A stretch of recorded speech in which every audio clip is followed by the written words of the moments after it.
अगला और बहुत बढ़िया और बहुत इंपॉर्टेंट कॉन्सेप्ट है, आपके पूरे अकाउंटिंग इसी चीज के ऊपर बेस्ड है, dual aspect concept. Dual aspect concept को समझाने से पहले आप लोगों को मैं कुछ बताना चाहता हूं, एक कहानी सुनाना चाहता हूं, एक छोटी सी कहानी है। क्या होता है, दादा दादी और पोते के बीच की कहानी है। एक फैमिली होती है जिसमें 5 लोग होते हैं, ठीक है।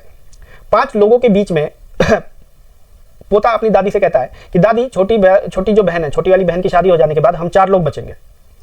तो दादी बोलती है कि नहीं, इसके बाद तुम्हारे बड़े वाले भाई की शादी हो जाएगी, भाभी आ जाएगी, हम फिर से 5 लोग हो जाएंगे। पोता बोलता है फिर छोटी वाली दीदी की शादी हो जाएगी, फिर से हम 4 लोग हो जाएंगे। दादी बोलती है नहीं, हमारी जो बिल्ली है उसको बच्चा हो जाएगा, फिर से हम 5 लोग हो जाएंगे। पोता बोलता है दादी उस टाइम तक तो आप मर जाओगी, फिर से हम 4 लोग हो जाएंगे। तो मोरल ऑफ द स्टोरी क्या है, डुअल एस्पेक्ट कॉन्सेप्ट में मैं ऐसी स्टोरी क्यों सुना रहा हूं आपको। देखिए, जो तराजू होता है, तराजू के दोनों साइड जब तक बराबर नहीं होंगे ना, जब तक तौल पूरा नहीं होगा।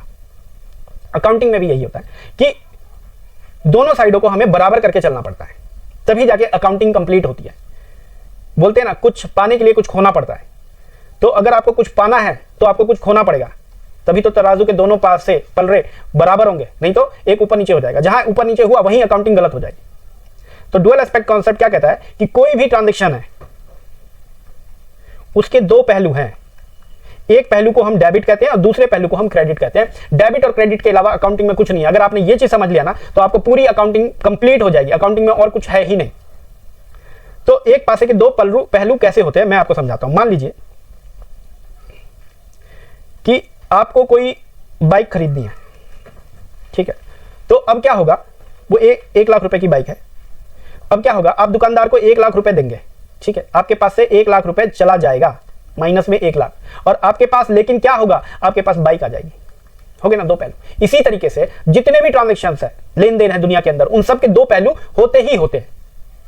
आपने कोई सामान, मान लो आपकी दुकान है, आपने कोई सामान बेच दिया, तो सामान बेचने से क्या हुआ, सामान जो है आपके पास से चला गया, माइनस। लेकिन सामान के जाने की वजह से क्या हुआ, आपके पास पैसा आ गया, कैश आ गया।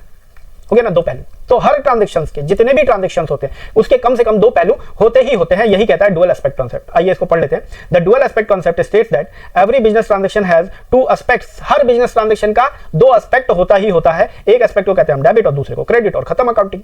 अकाउंटिंग डेबिट और क्रेडिट के आगे कुछ है ही नहीं।